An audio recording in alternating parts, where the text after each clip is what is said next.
ಎಲ್ರಿಗೂ ನಮಸ್ಕಾರ. ನಾನು ಚೆನ್ನಾಗಿದ್ದೀನಿ, ನೀವೆಲ್ಲರೂ ಚೆನ್ನಾಗಿದ್ದೀರಾ ಅಂತ ತಿಳ್ಕೊಂಡಿದ್ದೀನಿ. ಯಾರೆಲ್ಲ ನನ್ನ ಚಾನಲ್ ನೋಡ್ತಿದ್ದೀರಾ ದಯವಿಟ್ಟು ಸಬ್ಸ್ಕ್ರೈಬ್ ಮಾಡಿ, ಒಂದು ಲೈಕ್ ಕೊಡಿ. ಬನ್ನಿ ಇವತ್ತಿನ ವ್ಲಾಗ್ ಸ್ಟಾರ್ಟ್ ಮಾಡೋಣ. ನಾನು ಇಡ್ಲಿಗೆ ಸಾಂಬಾರು ಮಾಡೋದು ಹೆಂಗೆ ಅಂತ ತೋರಿಸ್ತಿದ್ದೀನಿ. ಇದು ಸಿಂಪಲ್ಲಾಗಿ ಮಾಡ್ಕೊಳ್ಳೋ ಅಂಥ ಸಾಂಬಾರು ಮತ್ತು ಬೇಗನೆ ಆಗುತ್ತೆ.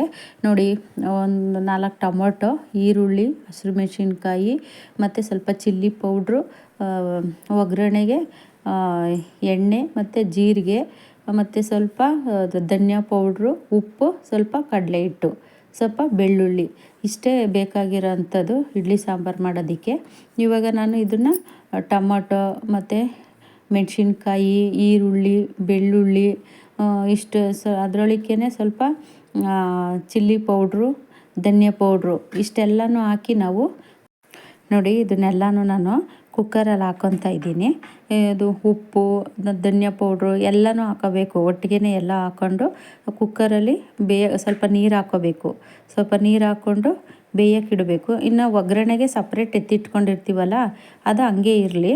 ಇದನ್ನಿಷ್ಟನ್ನು ಬೇಯೋಕೆ ಹಾಕಬೇಕು. ಒಂದು ವಿಸಿಲ್ ಕೂಗಿಸ್ಕೊಂಡ್ರೆ ಸಾಕು, ನಮಗೆ ಆಗುತ್ತೆ. ನೋಡಿ, ಒಂದು ವಿಸಿಲ್ ಆಗೈತೆ. ಅದನ್ನು ಸ್ವಲ್ಪ ತಣ್ಣಗಾಗೋಕ್ಕೆ ಎತ್ತಿಟ್ಟು ನಾನು ಮಿಕ್ಸಿನಲ್ಲಿ ರುಬ್ಕೊತಿದ್ದೀನಿ. ನುಣ್ಣಗೆ ಇದನ್ನು ಗ್ರೈಂಡ್ ಮಾಡ್ಕೊಬೇಕು. ಇಡ್ಲಿ ಸಾಂಬಾರು ಅಂತಿದು ಸೂಪರಾಗಿ ಆಗುತ್ತೆ. ತುಂಬ ಟೇಸ್ಟೂ ಇರುತ್ತೆ. ಅರ್ಜೆಂಟಿಗೆ ಬೇಗನೆ ಆಗುತ್ತೆ.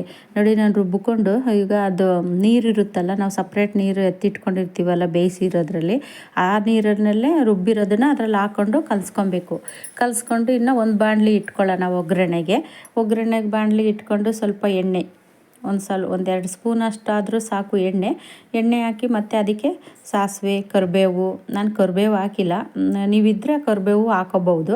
ನಾನು ಬರೀ ಸಾಸಿವೆ ಹಾಕ್ಕೊತಾ ಇದ್ದೀನಿ. ನನ್ನ ಹತ್ರ ಕರಿಬೇವು ಅದು ತರೋಕ್ಕೆ ಟೈಮ್ ಇರಲಿಲ್ಲ ಅಂದ್ಬಿಟ್ಟು ನಾನು ಅದು ಹಾಕಿಲ್ಲ. ಹಾಗಾಗಿ ಅದಕ್ಕೆ ನಾನು ಸ್ವಲ್ಪ ಜೀರಿಗೆ ಹಾಕ್ತಿದ್ದೀನಿ. ಜೀರಿಗೆ ನೀವು ಆಪ್ಷನ್ನು, ಬೇಕಿದ್ದರೆ ಹಾಕ್ಕೋಬೋದು, ಇಲ್ಲಾಂದರೆ ಸ್ಕಿಪ್ ಮಾಡ್ಕೋಬೋದು. ನಾನು ಜೀರಿಗೆನೂ ಹಾಕಿದ್ದೀನಿ. ಆ ಜೀರಿಗೆ ಚಟಪಟ ಅಂತ ಸಿಡಿದ್ಮೇಲೆ ಮತ್ತು ನಾವು ಇವಾಗ ರುಬ್ಬಿಟ್ಕೊಂಡಿರ್ತೀವಲ್ಲ ಅದನ್ನು ಒಗ್ಗರಣೆಗೆ ಹಾಕೋದು.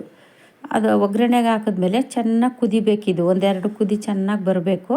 ಒಂದು ಹದದಲ್ಲಿ ನಿಮಗೆ ಎಷ್ಟು ಹದ ತೆಳ್ಳಗೆ ಬೇಕಾ ಹೆಂಗೆ ನೋಡಿಕೊಂಡು ಮಾಡ್ಕೊಬೇಕು. ಇದೊಂದೆರಡು ಕುದಿಸಾದ್ಮೇಲೆ ಅದಕ್ಕೆ ನಾವು ಕಡಲೆ ಹಿಟ್ಟು ಇಟ್ಕೊಂಡಿರ್ತೀವಲ್ಲ, 1-2 ಸ್ಪೂನ್ ಕಡಲೆ ಹಿಟ್ಟು, ಅದನ್ನು ಕಲಿಸ್ಬಿಟ್ಟು ಹಾಕಬೇಕು. ಕಡಲೆ ಹಿಟ್ಟು ಯಾಕೆ ಹಾಕ್ತೀವಿ ಅಂದರೆ ಇದು ಗಟ್ಟಿ ಬರಬೇಕು ಸಾಂಬಾರು ಅಂತ ನಾವು ಕಡಲೆ ಹಿಟ್ಟು ಹಾಕೋದು.